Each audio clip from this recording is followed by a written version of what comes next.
Hey, welcome to the Bible study, and we are finishing the Gospel of Mark. Thank you for following all of the episodes, and again, if you haven't already subscribed, make sure to do that. Hit that button right now, like it, and share it as well. Trust me, you have lots of friends that need more Bible in their life, and all of our content is here on YouTube.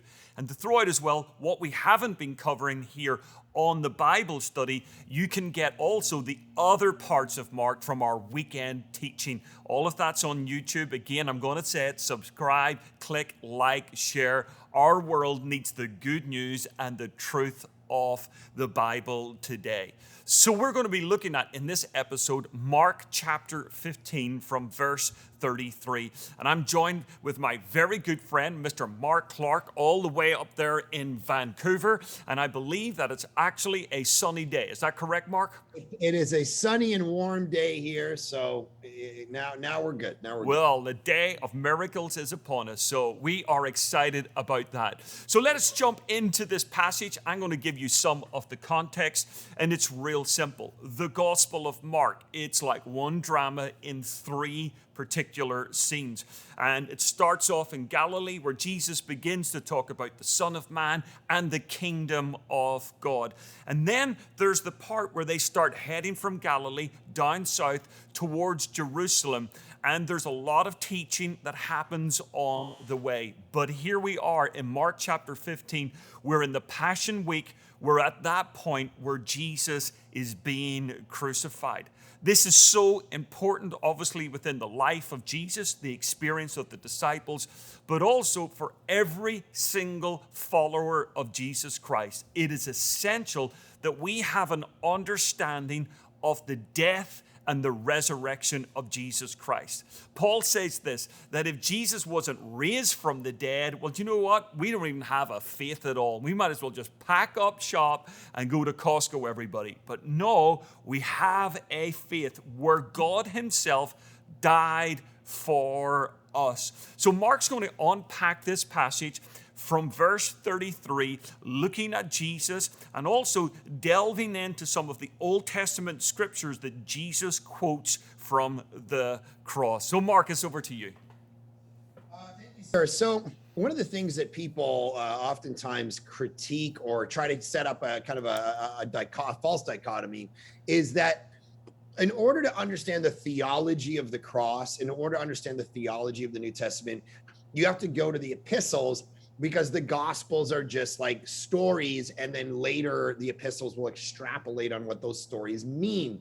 But I want to show us that's not true, that Mark is doing theology as he's showing us what is happening to Jesus. So there's kind of two things that are going on constantly. There's what happened to Jesus, and then there's what it means, right? There's here's what took place. He was flogged, he was beaten, he was crucified. But what did it mean, like behind the veil, spiritually, theologically, cosmically, in the redemptive plan of God? What did it mean? And we don't actually have to go to the epistles to see the little subtle realities of, if you're looking for the right things, you start to see what it all actually meant. So I'm going to show you that in a second. So here we go. Mark chapter 15, starting at verse 33. When the 6th hour had come, he's been tried and now he's being crucified. There was darkness over the whole land until the 9th hour. And this is a fascinating thing, even from a skeptical standpoint. People have gone back and been able to try to figure out what year Jesus was crucified based on some of the kind of the cosmic things that were going on, where there were eclipses that were happening. It's very fascinating to get into the details of even secular historians talking about this season. And there were little eclipses that were happening in the cosmos and so on. So there's a kind of darkness. And of course, that's even there with Mark telling us that there's a bit of a theological thing happening where the darkness is actually theological narrative of what's actually happening in this rift between Jesus, the Son, and God, the Father, which we're going to see in a second. And verse 34, and at the 9th hour. Now underline that, because we as Westerners just kind of pass over this stuff as if it's like, oh, well, I don't know, 9th hour. It must have been just telling us the time, letting us know. But in this moment, this is where we see the theology. It's like, and I've talked about this in past Bible study weeks before, if you're if you're going into a culture and they're telling stories, there's certain things they don't explain because they're expecting that you can kind of hear the piano in the background of these stock images that they don't have to necessarily explain. You know, if Andrew goes back to Ireland and sits around and tells stories to his kids, there's a certain background to the mythology of the Irish that he doesn't have to explain. There's like, yeah, a bunch of leprechauns or whatever. Like they know that there's certain mythologies. And they don't have to say, okay, now when I say this, it means this, you know, whatever, the fighting Irish or whatever. They know what that means, right? So it's like that. The ninth hour, actually what historians tell us, because remember, this is the Passover, right? That Jesus is being crucified and tried. The ninth hour was when the Jews would bring their sacrifice, and it was the hour in which the atonement for sin in that year of Israel's life was being atoned for during the Passover. And so here's this huge back piano being played. The ninth hour is the epic hour to a Jew. It's when the atonement for sin, the sacrifice for sin is actually happening in their rhythm and in their festivals. And here Mark's telling us this is the moment Jesus is dying as the ultimate sacrifice for sin in the context and the theology of atonement. He's atoning for sin, but not the individual sin only, but the sin of the world. This is the ultimate moment. And so Jesus cries with a loud voice, Eloi, Eloi, lama sabachthani, the Aramaic. There's about, I think, 3 times Mark gives us Aramaic, and they all have these particular really important moments. One of those when he's healing a little girl. And there's a couple others, but they have these really great moments. And then he always translates and tell us, the audience, what it means. But so remember, just for a second, remember how crazy this is. Jesus isn't speaking in English. I know I just blew everyone's mind right there.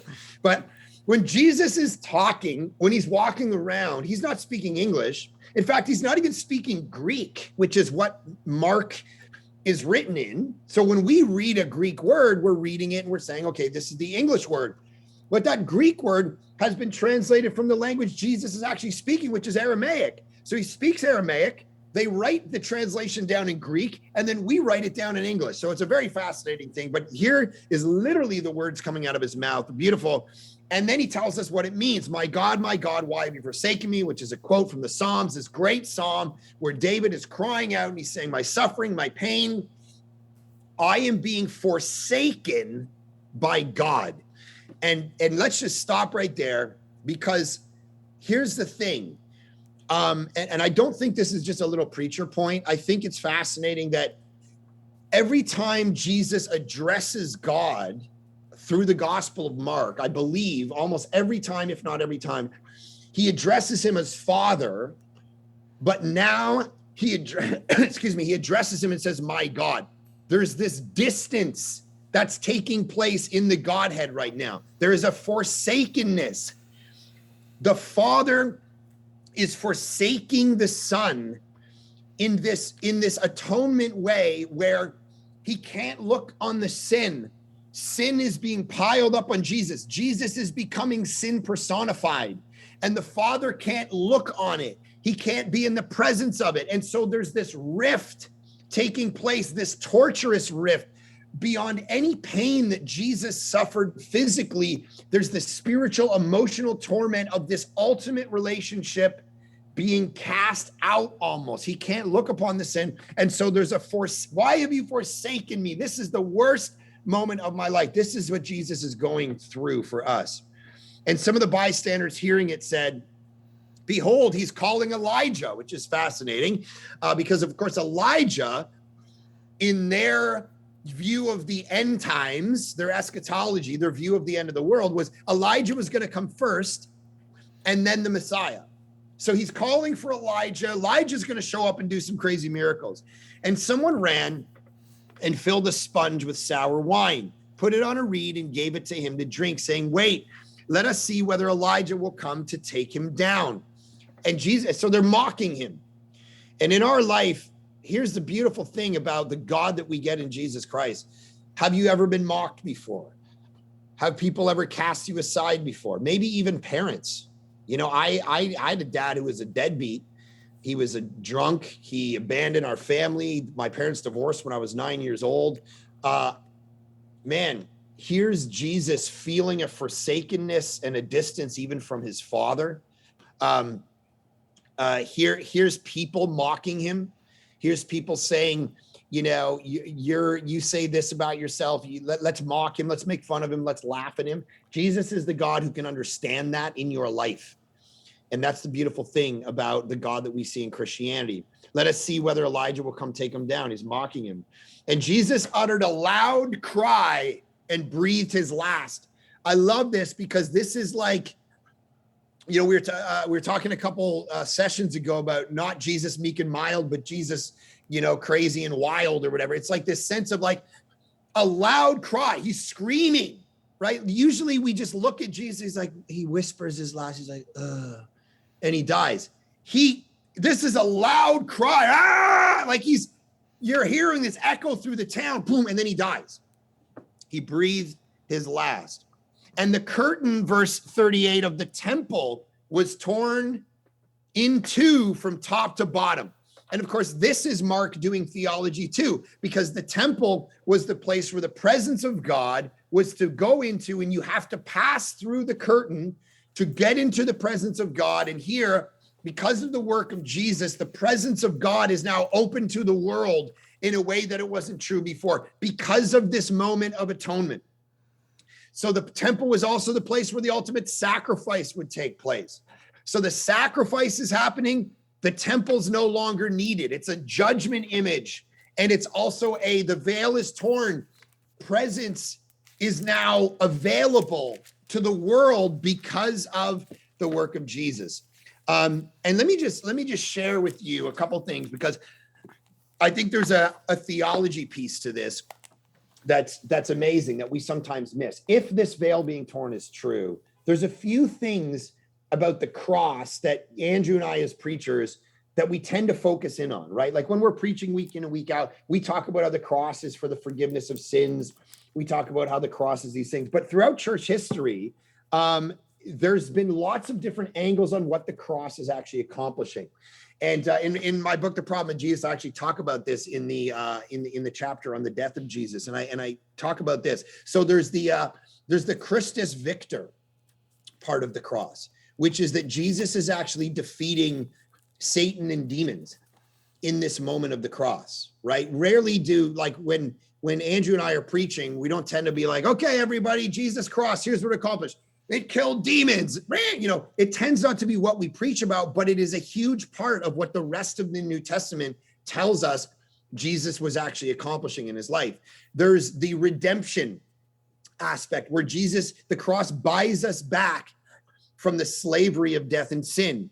There's the new covenant sacrifice aspect where Jesus is our sacrifice and forgives our sins so that we are forgiven and can forgive others. There's the gift righteousness aspect where we literally, the accomplishment of Christ gets applied to us as righteousness.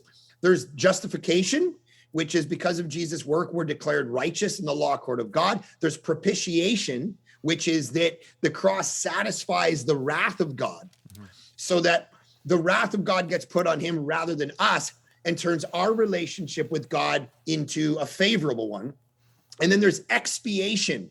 This is one, if you haven't been listening, write it down because it's beautiful.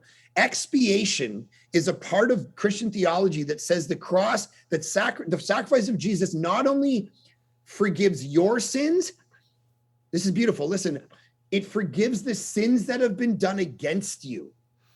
It's First John's idea that you get washed as white as snow, that if you've been abused, if you've been neglected, the things other people have done against you, the cross of Christ washes clean and empowers you unto new life, even in light of those things. And then Christus Exemplar, of course, which is like Jesus not only did this, but he's also our example going forward in life. He's the example of the love that sacrifices. He's the example of the one who loves his enemy. He's the example of the one who leaves his riches and comes down and becomes poor so that we might become rich. What would Jesus do, right? So anyway, there's all of these kind of angles on the jewel that is the cross, and it's super important to understand. So all of that, I think, is actually contained in that verse. And then verse 39, and when the centurion who stood facing him saw that way in which he breathed his last, he said, truly this man was the Son of God. And I want you to understand how climactic this verse is. So recognize who it is. It's a centurion. And where is he? So here, go back to chapter 1. I know it's been a while. One of the controlling questions of the Gospel of Mark has been, who is this person, right? The identity of Jesus. Who is he? And the Father, of course, declared down on Jesus in chapter 1.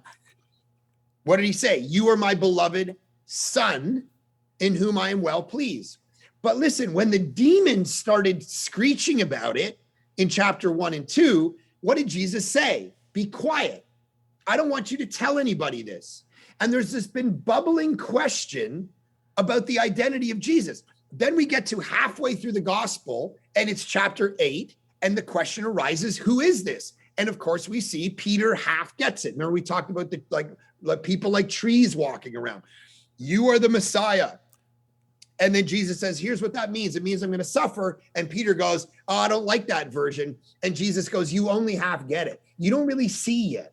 And so for 15 chapters, there's been this question of who understands who Jesus is. The only people who understand who Jesus is the voice of the Father and the demons, but he told them to shut up.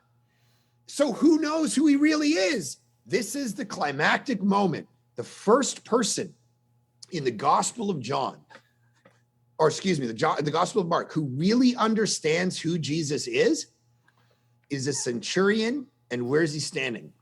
At the foot of the cross. Truly, this man is the thing that this whole book has been asking.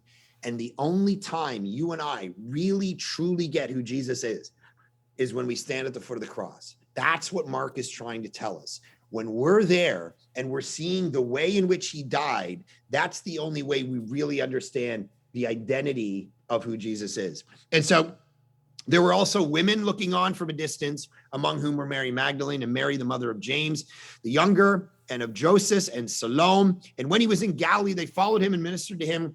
And there were also many other women who came up with him to Jerusalem. And when evening had come, since it was the day of preparation, that is the day before the Sabbath, Joseph of Arimathea, a respected member of the council, who was also himself looking for the kingdom of God, took courage and went to Pilate and asked for the body of Jesus. Pilate was surprised to hear that he should have already died. And summoning the centurion, he asked him whether he was already dead. And when he learned from the centurion that he was dead, he granted the corpse of Joseph. They beat Jesus so bad in the flogging that it didn't take him very long to die when they crucified him, so much so that it surprised Pilate that he was dead so quickly. And Joseph brought a linen shroud, and taking him down, wrapped him in the linen shroud, laid him in a tomb that had been cut out of the rock, and he rolled a stone against the entrance of the tomb. Mary Magdalene and Mary, the mother of Joseph, saw where he was laid. Joseph of Arimathea is a rich guy, so much so that he brings these linens. He has his own plot. Like, how many of you have bought your own plot yet? Like, who's got the extra money to be going and buying plots? This guy has lots of dough. And I love this about it. How often we say, oh, people with money aren't good Christians, right? They should give away all their money. They should not, being rich is actually one of the bad, it's one of the lists of bad things you can be in the present world. If you try to be a Christian and you've got money, it's like, oh, you're not a real Christian. Here's a guy with money and influence, and yet he follows Jesus. And without him, we don't get the resurrection, right? Because he stores Jesus away in this tomb, and 3 days later, of course, the stone gets rolled away. And so there's this beautiful, it's the same thing with Nicodemus, right? Like, he was a secret disciple. And so it's like, oh, Nicodemus, you're a loser. Why are you part of this thing? Like, you're not a real Christian. And yet Nicodemus follows Jesus at the end. It's like, we have to be very careful. The different, bars we put and the list of things we create outside the gospel to say someone's a real Christian and someone isn't. Let's be very careful when we're doing that, because we don't know the heart of people. You can have rich people who love Jesus. You can have secret disciples who aren't the greatest evangelists in the world and who totally fumble sharing the gospel with us, and they really love Jesus. Let's be careful on the bars that we set for everybody. So as I read that story, those are a few of the things that came out as I went through the text. Fabulous teaching, Mark, and so insightful. I love what you touched on there, and this brings us right into our theology section. This is rich with theology, and while Mark doesn't write like the Apostle Paul, he really puts some stuff into his gospel that has massive theological overtones to it. And I'm going to bring us back, Mark, okay, to Mark 10:45, okay, and what I would call like the hinge of the gospel. And that amazing verse, and I want you to comment on this one here, Mark. It says, "For even the Son of Man, Jesus himself, came not to be served, but to serve," okay, "and to give his life as a ransom for many." This is almost like Pauline language. It's ransom language. It's redemption language. Things that you mentioned there, Mark, the whole idea of expiation, propitiation, redemption, all of those things. Just talk to us, Mark, for a second here on the whole idea of, well, what the theologians call substitutionary atonement. What does this mean for our faith? Because I think, Mark, it is so important that Christians understand this. It wasn't just like Jesus was a nice man and he died for us. What was happening on a cosmic level, on a bigger level, on a justice level with God himself? Yeah, I mean, we have humankind that has sinned, and we have a God who the way that the system is set up, there's a wrath, like John chapter 5 talks about, or John chapter 3 and John chapter 5 talk about this beautifully, where the wrath of God is coming on the world, and there's one of two options. You either get behind Jesus and let it hit him, or it's going to hit you. And that's justified. There's so much sin and evil in the world that God is completely justified in his wrath, in his punishment. And so Jesus had to come and bridge the gap between God and humankind and do something that no sacrificial system could do. And so I think that's all kind of what's playing out here. There is real forgiveness. Like there's no, Tim Keller talks about this in The Reason for God, where he says, forgiveness is the kind of thing where it's like you can't just magically kind of wash it away. Like if I'm driving down your street, Andrew, and I knock your fence over, we can't just kind of look at each other and go, okay, well, I forgive you. It's like, yeah, but someone has to pay. Yeah. It's like, you're going to pay, I'm going to pay, the government's going to, somebody, there's no just pretending like there's been a real offense. And so something has to happen.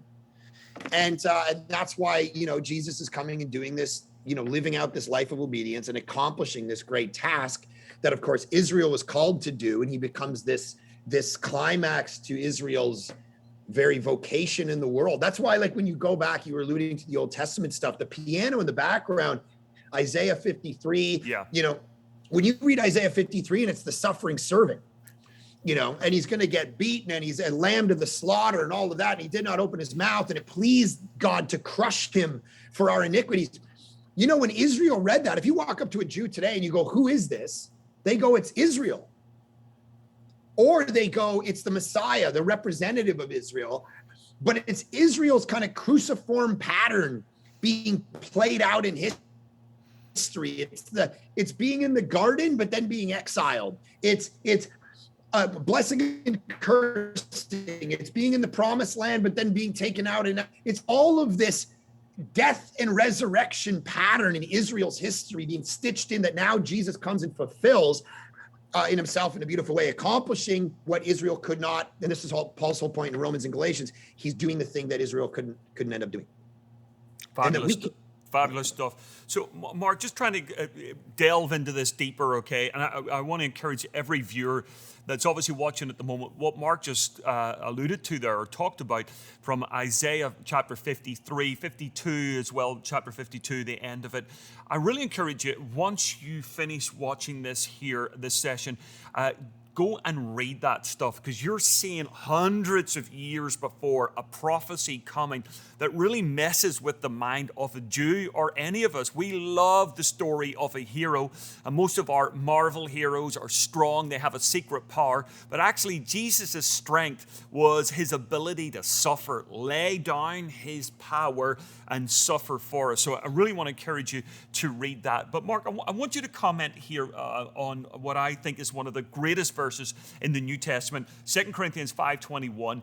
And it says there, "For our sake he made him to be sin who knew no sin, so that in him we might become the righteousness of God." And I think you were touching on this when Jesus goes, my God, why have you forsaken me? Why are you abandoning me?" And how God nearly needs to... What's going on here? And maybe you want to touch on... I'm putting you on the spot here, Mark. Leviticus 16, scapegoats, and all of that sort of language of sacrificial language. You want to talk about this? How did God make his son sin for us? Right. Yeah. We're hitting a mystery of mysteries. So you got this typology level first. You have the Passover lamb. You put up the blood that wrath passes over you. And then you've got the Leviticus scapegoat idea where I forget if it was once a year or once a quarter, whatever it was, where the priest would go and to do this ritual. And the symbolism of it was the sin of Israel is getting piled up on this goat.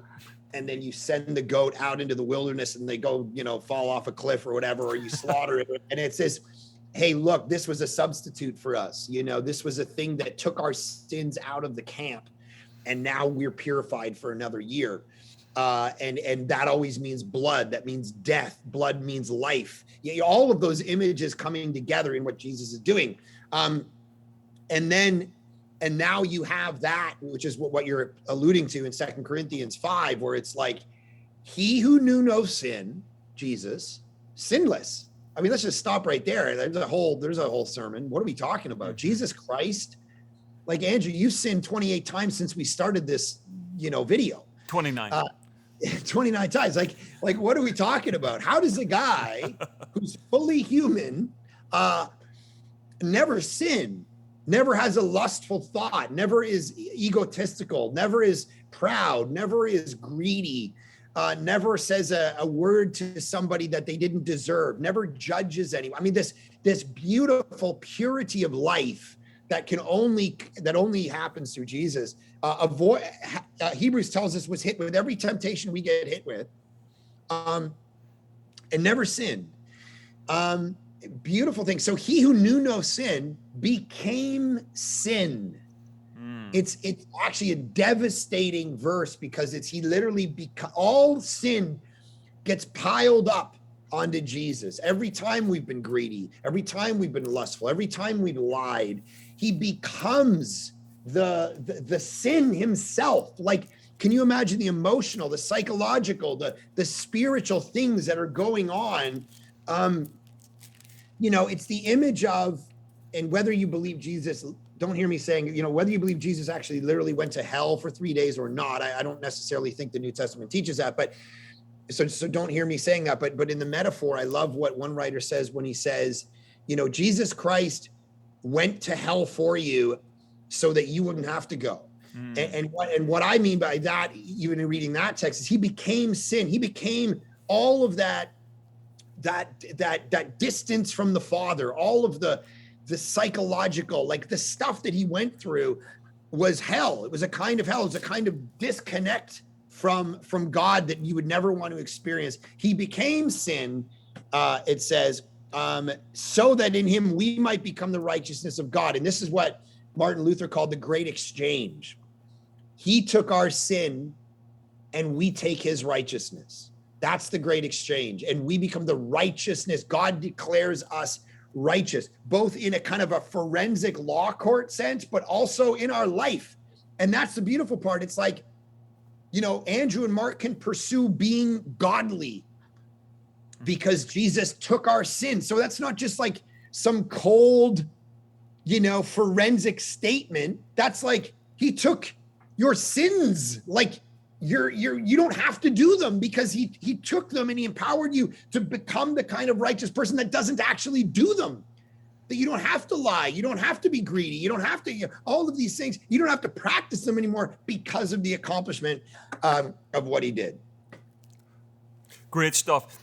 For me, Mark, as well, just obviously looking at the death of Jesus Christ, I think for every single, well, hey, Christian, non-Christian, you go, the whole idea of the wrath of God, what Jesus suffered on the cross, how you explained as well so beautifully there, that normally crucifixion could go on for a couple of days, and then it would become this leg-breaking exercise so that they could no longer breathe and the diaphragm wouldn't use. It was a gruesome death.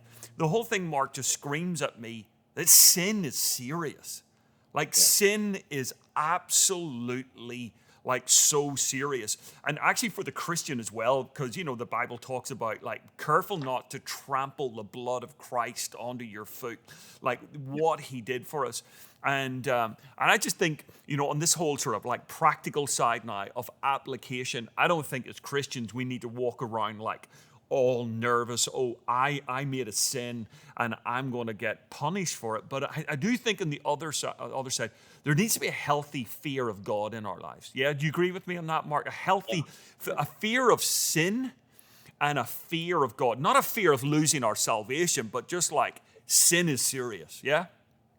Yeah, well, 100%. I think that when we downplay sin, what's what Bonhoeffer called cheap grace.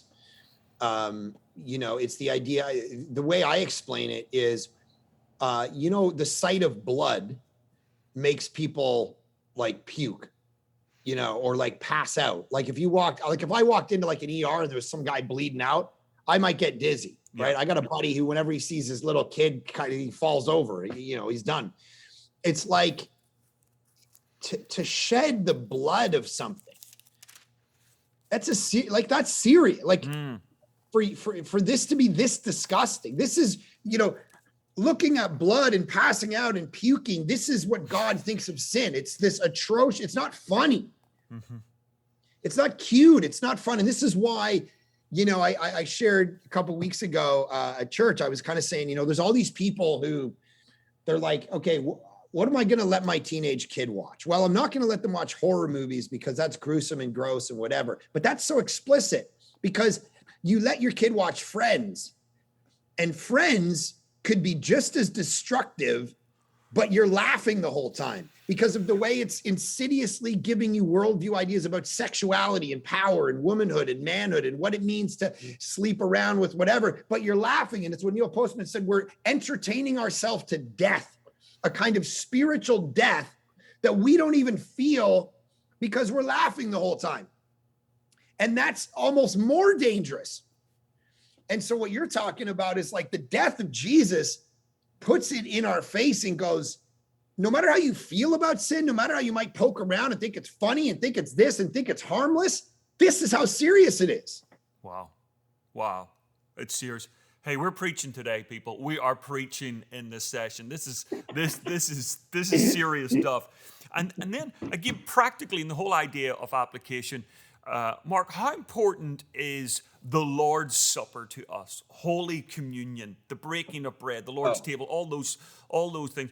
Just how important is all of that in remembering? Yeah, I love it. Jesus gave us two symbols: baptism and the Lord's Supper. Those are the only two things he said, I need you to do these. And they're both cross things. They're actually not, they're not like teaching things. They're not like, hey, church, here's what I want you to be the center, my teachings. It's like the teachings make sense because of the cross. And when he said, I'm going to leave and I'm going to give you two things to do, both of them were cross oriented. When the church had to make a decision about what was the symbol that we were going to choose to represent Christianity through history, you had the options of a towel, a pulpit, all this stuff. We did the cross because that's the center of the whole thing. So doing the Lord's Supper is this beautiful, and here's what I love about it. It's obviously for the believer. Paul says in 1 Corinthians, don't, just let it pass if this isn't if you're not a believer yet. But you take the body, you take the blood, the blood, these things are new covenant images. It's a Passover. It's a Jesus shaping of the Passover. And there's this beautiful thing about it where you're remembering, you're tasting, you're touching. We're not good at this in the Western world. Like if you look into Jewish cultures, every 2 seconds they're doing some festival. If you got, they're, hey, now we're doing this, now we're doing that, now we're doing this. You go to Islamic cultures, you go to, everybody's symbolic, right? Symbolistic cultures, we don't understand them. Like for instance, to use a traumatic example for the Western world, 9/11.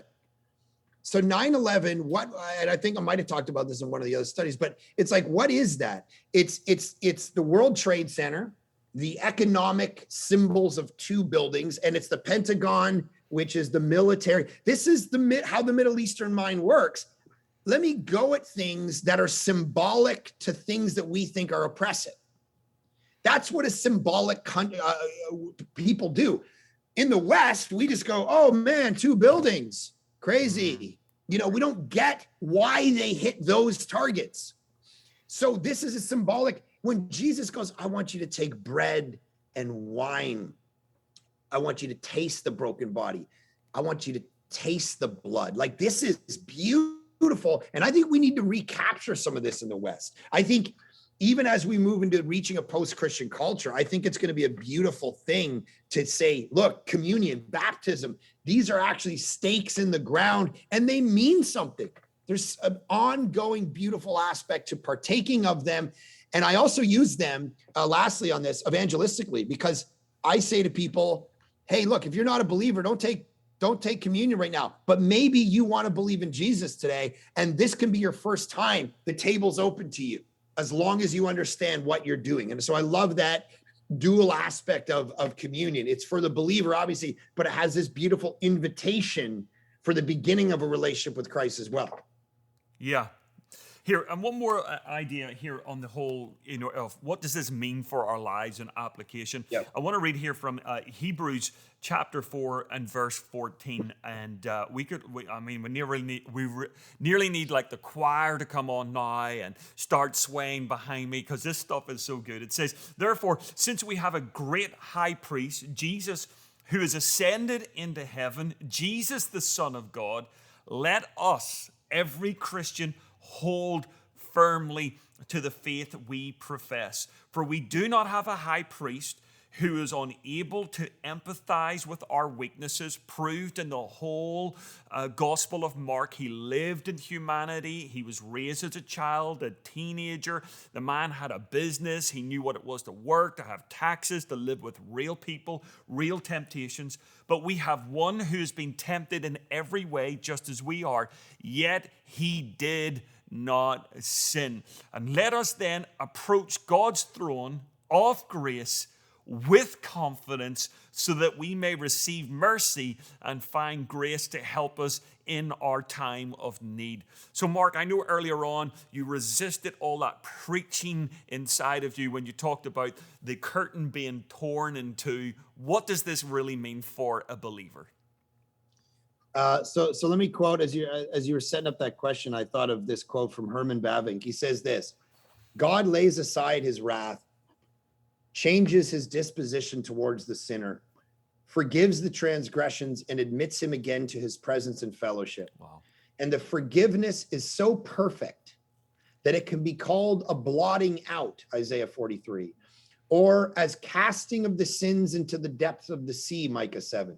The atonement obliterates the sins so completely that it is as if they never were committed. It banishes wrath and causes God's face to shine upon his people in fatherly favor and goodwill. Like, what is more beautiful? Because the insidious lies Satan and ourselves tell ourselves is the cross really didn't work. It isn't finished because I messed up yesterday. It isn't finished because I need to add to it by my good deeds and my moral record. It isn't finished. Jesus lied about me. He might have been right about Andrew because Andrew's a good guy, but he's not right about me because you don't know what I did last night.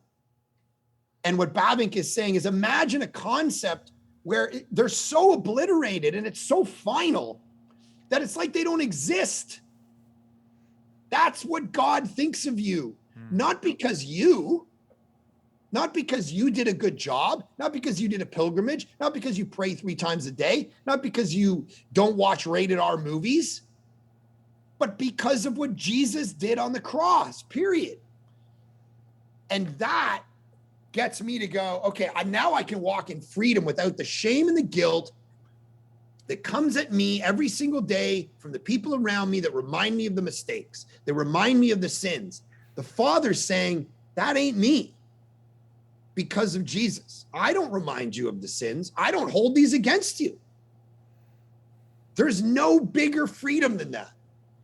There's no bigger accomplishment in our life than this reality and it being the center of what we do every day when we wake up to go, okay, when I go work at Village Church, when I go work, people are going to hold me to account and they're going to give me raises and hold this mistake against me and make sure that I do it. You know, they're going to reward me based on my effort and my performance.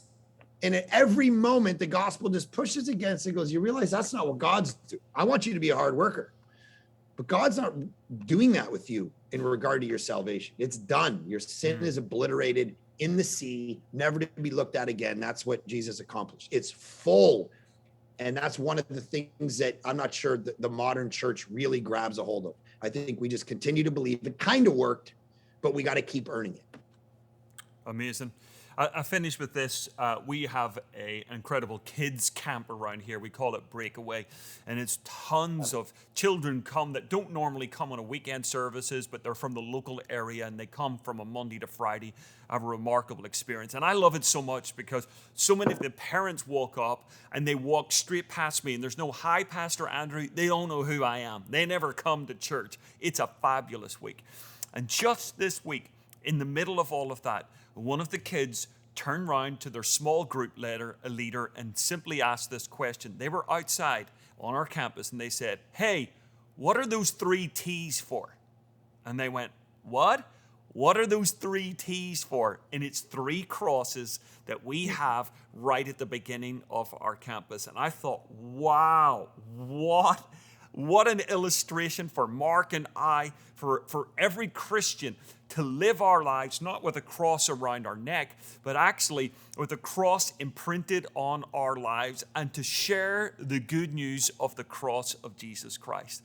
And for every Christian that's watching this, I want to encourage you with this. I just watched last night the great Scottish preacher, Alistair Begg, and he was talking about this, that when we stand one day in eternity, we'll not stand there in the first person going, well, I did this, or I did that, or I went to church. I even went to Village Church. Or I watched every episode of the Bible study. I actually liked and subscribed and shared. We'll never do that, everyone. When we stand before God, it will be not I, but He,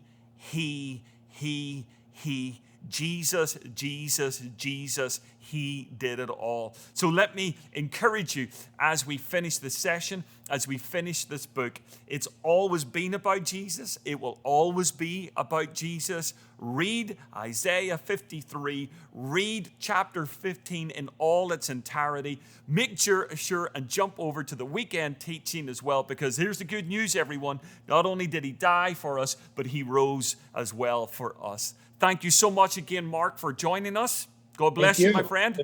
Thank you. God bless you guys too. And thank you, everyone, for being part of this. We'll see you soon.